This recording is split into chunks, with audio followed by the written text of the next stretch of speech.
The day I found out about the $25,000 debt slapped in my name, my hands shook so hard I almost dropped the letter. That number didn't even seem real, but it was. Every charge tied right back to my own sister. She told our family it was a one-time emergency and that she'd handle it fast. A lie, plain and simple. Weeks dragged by while she dodged my calls, never bothering to fix the mess. Debt collectors filled my voicemail. My credit score tanked overnight. She showed no guilt for what she'd done, only blame because I wouldn't let it slide. I lost count of the nights I couldn't sleep, staring at a future smashed by someone I loved. Still, karma keeps its own tally. Turns out, betrayal has a way of circling back. The only question was when and how hard it would hit. The calm before the storm, family trust and financial routine. Every family has its own rhythm with money, a set of routines and little secrets learned over years together. Trust weaves quietly through every shared habit, turning innocent traditions into ticking time bombs if trust ever shatters. In my family, that trust felt as solid as bedrock, but looking back, even rocks show cracks. Growing up together and shared accounts. My sister and I grew up sharing almost everything. We swapped clothes, borrowed each other's music, and sometimes even let our whispers blend together late at night like secrets pressed between pages. As teenagers, sharing stretched into other parts of our lives, including money. When one of us needed to put gas in the car or pay a delivery driver, we'd joke and say, "Just use my card," and swap names at the register for points or discounts. By the time I turned 18, I thought signing each other's names for tiny purchases was nothing more than convenience. I never questioned it. It felt harmless, just another part of family life like trading chores or covering a sibling's fib to mom. The lines between our finances started to blur. Trust became blind permission. I saw her as someone who'd always have my back. Whenever she used my name, it felt like a silent bond, one that would never break, or so I believed. Looking back, that comfort masked the risks. It built a false sense of security, convincing both of us that family rules could bend, and no one would ever take it too far. Together, we set the stage for bigger betrayals hidden under the camouflage of normal habits. Early signs of financial strain. Hidden stress makes noise in small ways before it becomes a roar. At first, there were late envelopes showing up in the mailbox, overdue rent notices or warnings from the utility company. My parents wrote these off as timing issues, blame passed as easily as spare change. Sometimes I'd hear whispered arguments behind closed doors. My sister's voice floated through the hallway, pleading, tense, making plans that never seemed to pan out. She brushed off the concern in daylight. "It's all sorted," but things felt off. The fridge was sometimes emptier than usual. A family pizza night would be skipped and replaced with leftovers night more often. It was like watching rain streak down the window before a thunderstorm. The warning signs showed up in little moments, the borrowed 20 never coming back, the shrug when a card got declined at the grocery store. Each small slip carried its own undercurrent, tugging at the edges of trust. We were so used to leaning on each other for everything that the signs got lost in the shuffle. When you live in a house filled with love and secrets, it's all too easy to let the quiet warning bells blend in with the background noise. The truth is, chaos doesn't arrive as a hurricane without first whispering through cracks in the door. The theft unfolds. How my sister hijacked my credit. Family can be your safest harbor or the very storm that sinks you. I learned the difference in one twisted week when every shred of trust I had got traded in for debt and heartbreak. The story didn't start with missing cash or wild spending. It began with a desperate call that sounded like any other sisterly plea, only this one flipped my life upside down. The emergency call and forged signatures. My phone lit up late one night, her name blinking across the screen. Her voice came quick, thin with panic. She spun a story about a medical emergency, hospital bills, and how she'd run out of options. Her voice shook as she talked about needing my help to get through the next few days. "It's just paperwork," she said. "Please just sign, I'll handle the rest. You're the only one I trust." She showed up with a pile of forms, eyes red like she hadn't slept. Fear overrode my better judgment. She pointed where to sign, promising it was temporary, a bridge until insurance kicked in. I signed without reading, numb to the warning sirens in my gut. The signatures I gave were my own, but not truly mine. She would later forge more copies, pressing my name until it became a tool rather than a truth. That moment, pen in hand, I traded caution for compassion and had no clue how deep that mistake would cut. Opening 4 credit cards and $25,000 debt. It only took a month for my world to crack wide open. Letters from banks started crowding my mailbox. Credit cards with my name, but not my fingerprints, kept arriving. She'd used my personal details to open not 1, but 4 credit cards, each at a different bank, moving fast before alarms could sound. Let me spell it out, because this is how it happens fast. Card 1, capital 1, limit hit in under a week, charges for high-end electronics. Card 2, chase, thousands gone overnight, spent on luxury purses and hotel bills. Card 3, discover, cash advances withdrawn, gambling sites and transfer fees piling up. Card 4, Wells Fargo, emergency room visits never appeared, but airline and spa charges did. Every card filled up like water pouring into a leaky boat.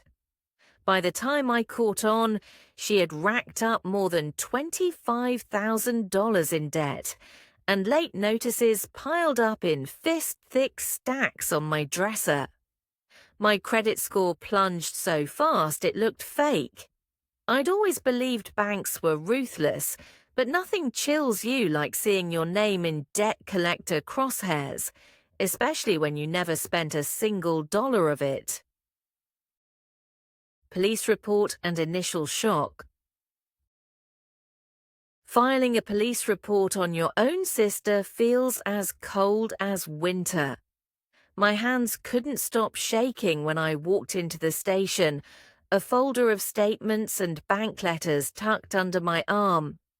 The officer behind the desk listened, but his eyebrows shot up higher with every page, disbelief dripping from his voice. "Family did all this?" he asked, as though I was making it up. He took the report but looked like he'd seen a ghost, and maybe I had too. The reality that someone you grew up defending could turn around and destroy your future hits like a brick to the ribs. I left that station hollowed out, barely hearing the officer explain that family identity theft had become more common lately, but almost no one wants to press charges on their own blood. I learned then that legal trouble feels different when the person on the other side of the bars shares your last name. The shock didn't end at the station. My parents cracked, my sister hid, and every call from the police was a reminder that forgiveness and justice rarely sit at the same table. The fallout, credit score collapse, and emotional toll. Watching your financial identity crumble under someone else's choices has a taste that sticks to your tongue. It's sour and bitter all at once. When the letters started showing up, they piled higher each week, and my stomach dropped further with every envelope. No sorry from my sister, only more debt and disaster. Here's what followed after the theft, when the dust settled, but the aftershocks just kept coming.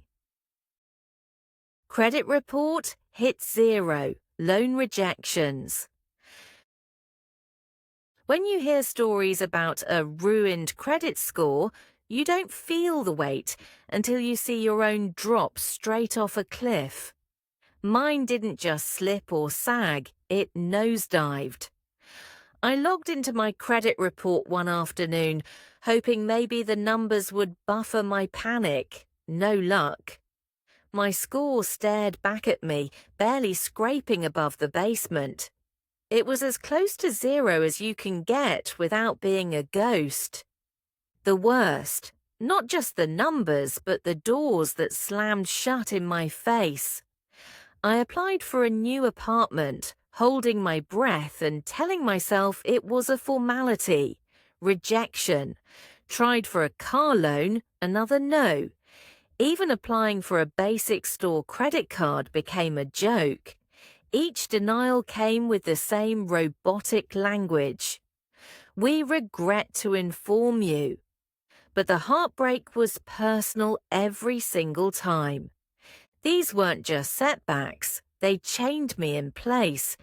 Every rejection made me doubt the simple future I'd planned for myself. My friends joked about points and cashback rewards, but I couldn't even sign up for a free checking account without a grilling. I felt marked, like a warning label was stamped on my life. The worst part? The choices weren't mine, yet the punishment stuck to my name. Day-to-day impact of a collapsed credit score.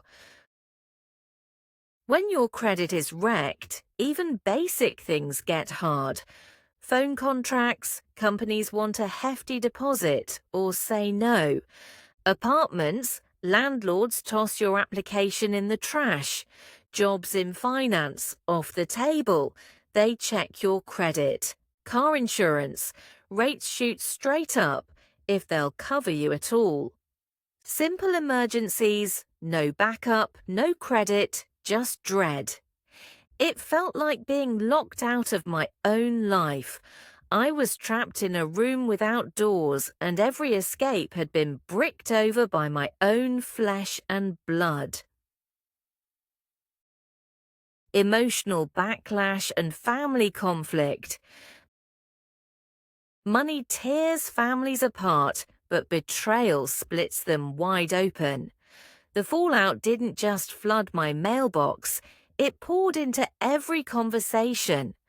My sister's lies lit a fuse that burned through every relationship in the house. Fights broke out without warning, as loud and raw as thunder on a hot day. We stopped talking and started shouting. Blame bounced from room to room. Nobody sleeping, nobody trusting. The arguments blurred together until my voice ran hoarse and my mother's face was wet with tears every morning. Anger came easy, but the heartbreak ran deeper. I asked my sister why so many times the question lost all meaning. She only snapped back that I was ruining her life by not letting it go. Sometimes I wondered if she even understood the pain she caused or cared. Our family dinners died. Holidays were tense. Other relatives took sides, choosing silence over support. Some made excuses for her. Others called to scream at me for taking things so far. I became the villain for wanting justice, for refusing to let her step over me again. I stopped picking up the phone. The loneliness hit hardest at night when I remembered the soft laughter we used to share as kids. Lasting impact on family ties. Here's what splintered in the crossfire. Trust gone. Every promise sounded hollow. Reunions and holidays turned to battlegrounds or faded away. Parental guilt. My mother asked what she did wrong. My father wouldn't talk at all. Old friends. Some drifted, not wanting to take sides. Isolation. Even in a full room, I felt completely alone. What hurt most? Realizing family can wound you worse than any stranger ever could. Legal battles and lack of remorse. The day after filing that police report, a stone settled in my stomach. I hoped the threat of court would crack my sister's selfishness. Instead, it fired her up in ways I never saw coming. She bombarded my phone with furious texts. Every court date, she showed up late with an attitude thick enough to choke on. She glared at me across the benches, as if I'd stolen something from her instead. Her voice, when she did speak, was razor-sharp and full of blame. My lawyer walked me through each hearing, reminding me that, family or not, this is still a crime. It didn't comfort me. Facing her in legal battle felt like chasing a ghost of the sister I once loved. The judge's questions were cold, clinical. All I heard was my sister's angry side whispers, threats that if I didn't drop this, she'd make my life a living nightmare too. Never, not once, did she apologize. Not when pressed by the judge, not to me, not to our parents. She denied everything she could get away with, only admitting facts when proof stacked high against her in court. Her refusal to show any guilt cut deeper than the theft itself. Every day in court, it became clear. The only thing she cared about was herself. The ongoing stress of legal action. This fight isn't like courtroom dramas on TV. It's real and ugly, with paperwork and stress that seeps into everything. Court-appointed dates, miss work or risk losing the case. Cross-examination, relive every mistake, every lost moment. Costly legal fees, eating up what little savings you have. No closure, she walks free while you pick up the pieces. Reminders everywhere. From police calls to lawyer emails, you can't escape. I learned heartbreak doesn't end with a ruling. It claws at you each day you wake up still missing what family should mean. The karma turnaround, unexpected revenge and resolution. Some say karma has no timeline. 1 minute, the world spins in slow agony. The next, tables flip and secrets crack wide open. What happens when family wrongs are exposed? Sometimes fate finds its own way to set the record straight, even when justice takes its sweet time. What my sister didn't count on was that every lie leaves a breadcrumb, and all roads eventually loop back. Credit monitoring services catch further fraud. Explain how alerts revealed new accounts, forcing the sister's hand. I thought the worst was over until pings from my phone shattered my uneasy calm. My new credit monitoring alerts were loud, intrusive, and exactly what I needed. I signed up out of desperation, hoping to catch my breath, only to find the storm wasn't finished with me. Within days, I started getting flagged emails. New account opened. Recent inquiry. Credit usage spike. My heart thudded as each alert mapped the same pattern. Another unfamiliar account, more debt I didn't rack up. This wasn't an old wound, it was fresh. My sister hadn't stopped after the first round of cards. She dug even deeper, clawing for cash in my name as if consequences only existed for other people. Credit monitoring became more than just notifications. It became lifelines. Each alert forced her hand, cutting off her access before she could drain more. She scrambled under the weight of spotlights she never expected, calling family and begging for help when her last tricks failed.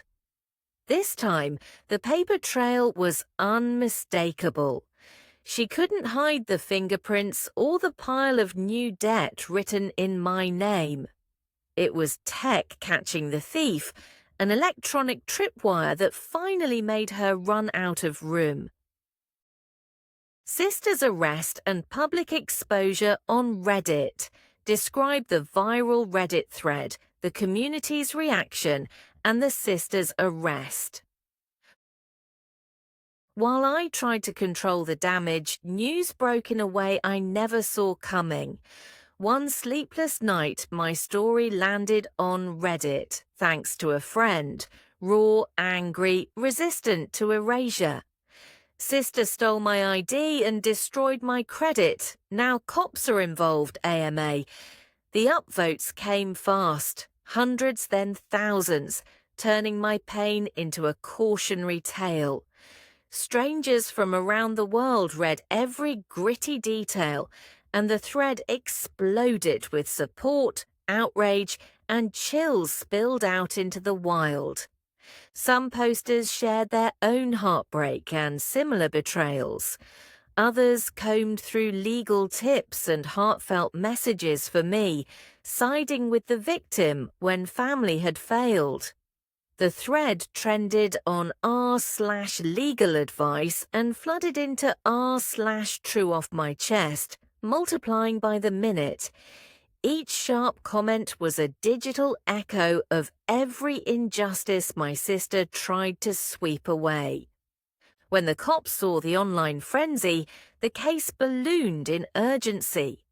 My sister faded from her usual haunts as the word spread. Friends whispered, and even neighbors grew cold. Then the arrest hit with quiet thunder. The officers came for her in the daylight. A neighbor filmed her being cuffed. Before dinner, everyone knew.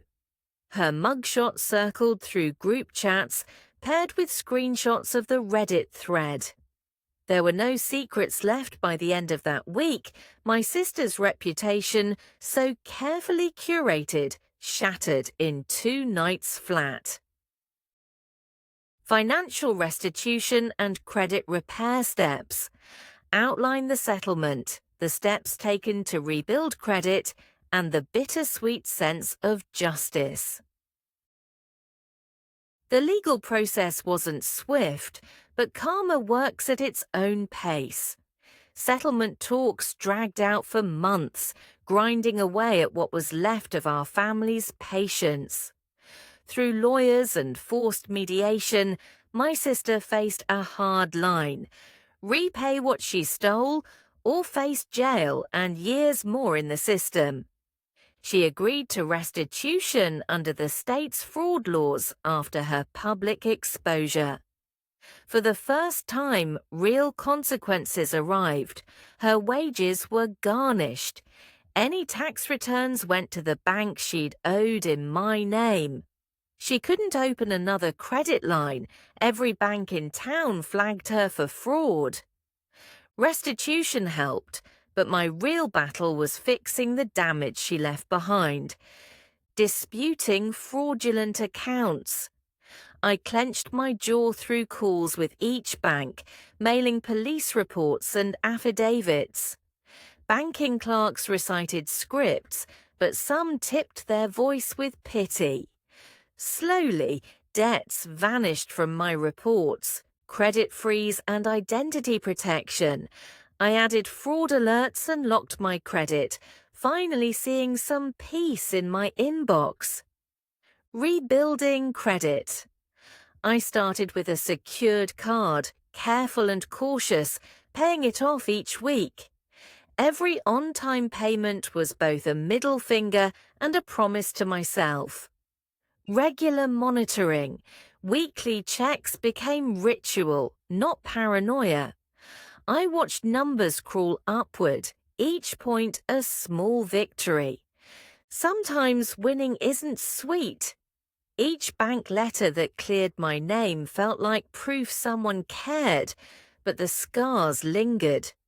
The court order never brought apologies, just an end to her schemes. I got a second chance, though the cost was trust I might never see again. That's the truth behind karma.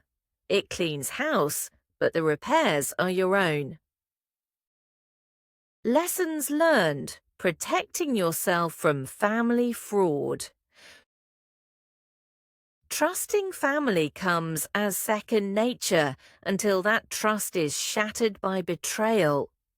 After my sister turned my credit into a junkyard, the hardest lesson was accepting how easy it really was for her to steal from me. Family knows your weak spots, your routines, your answers to every security question. But every woman or man burned by a loved one learns. There's no free pass just because you share blood. Here's exactly how you protect yourself, even from those closest to you. Securing personal information. Advise on locking IDS, using strong passwords, and limiting shared finances. If someone in your own family can steal your identity, you learn to guard every scrap of personal information like gold. Start by locking down what matters most. Lock your IDs. Never leave your social security card, passport, or ID lying around. Store them in a safe or locked drawer, not a purse or glove box. Strong passwords every time. Don't reuse passwords between accounts or stick with family birthdays as your code. Use complex, unique passwords that mix letters, numbers, and symbols. A password manager is a lifesaver. It remembers for you and generates strong codes on the fly. Set up multi-factor authentication on everything. With an extra layer, even if someone guesses your password, they still can't get in. Apps like Google Authenticator or Microsoft Authenticator work much better than relying on just your phone for codes. Guard your documents online and offline. Shred bank statements, medical records, or anything with your personal info before throwing them out. Online, use encrypted storage or cloud services, and avoid sharing sensitive files by text or email. Limit shared finances. Don't merge bank accounts or give anyone else access to your credit cards or personal PINs, no matter how much you trust them. If you must share an account for something like rent, set up alerts for every transaction so nothing slips past you. Family is no exception to the rule. If anything, it's a reason to stay sharper. Oversharing or getting too comfortable is what scammers, even in your own home, count on. Monitoring credit proactively. Recommend free credit reports, alerts, and regular checks.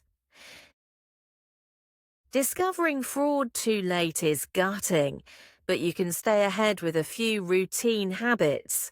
Get your free credit reports. Federal law gives you one free report each year from Experian, Equifax, and TransUnion. If you stagger requests every 4 months, you can check your credit for free all year. Sign up for credit monitoring. There are many free or low-cost tools that send alerts when there's a new account application, hard inquiry, or sudden dip in your credit score. Services from Credit Karma, Experian, or even most major banks are easy to set up. Activate fraud alerts. If you suspect any sketchy activity, a fraud alert tells lenders to take extra steps before approving credit in your name. Freeze your credit.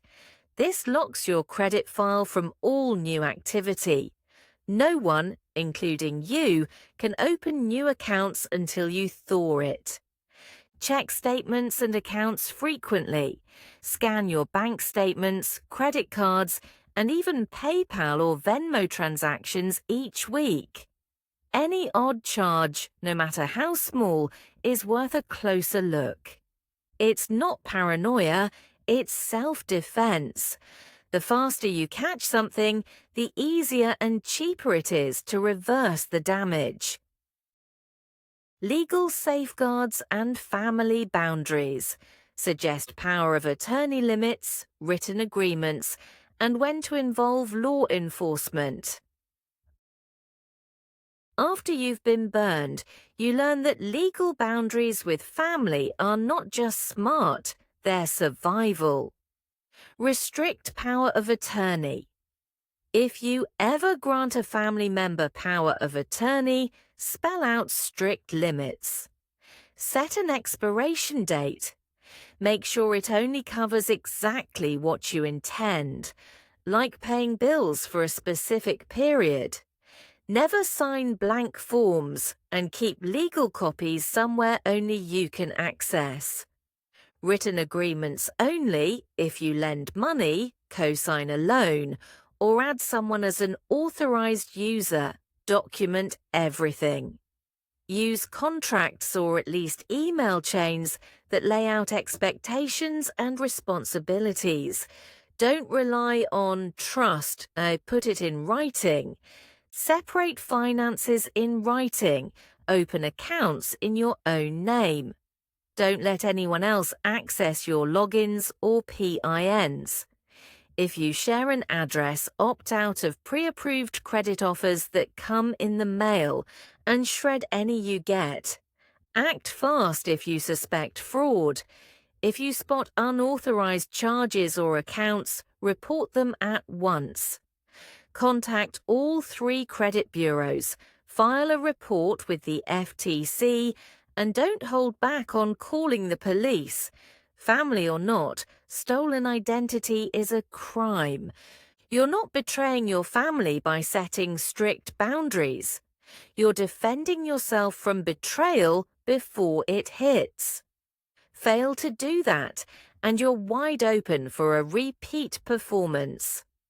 The legal system slow walks, and family drama only adds more sludge to the mix. Be your own bodyguard. Family drama lasts years. Cleanup takes even longer if you skip the groundwork. Protect your future by acting with the same ferocity you'd use if the threat wore a stranger's face. Once burned, you don't wait for a second fire. Betrayal rips through even the strongest family ties, leaving marks you can't see but will always feel. The moment I watched my sister get taken away in cuffs, quiet fell around me. Not relief, just a strange mix of finality and grief. She'll wear her choices for years, but I still carry the weight of every dollar lost and every sleepless night. I found my own strength not by forgiving, but by fighting for what was mine. What felt like the end became the spark that forced me to rebuild, brick by careful brick. Scars from her lies taught me to trust myself before anyone else. Now, when I watch those credit alerts roll in, I don't flinch. I answer with resolve. Karma doesn't follow a script, but it always comes around. My advice: protect your credit like it's your heartbeat, because even those closest can twist the knife without warning. If this story sounds close to home, don't look away. Guard your name, guard your future. Betrayal made me cautious, but survival made me bold. Share your own story and show others that darkness can't drown you forever. Sometimes the person you need to save most is yourself.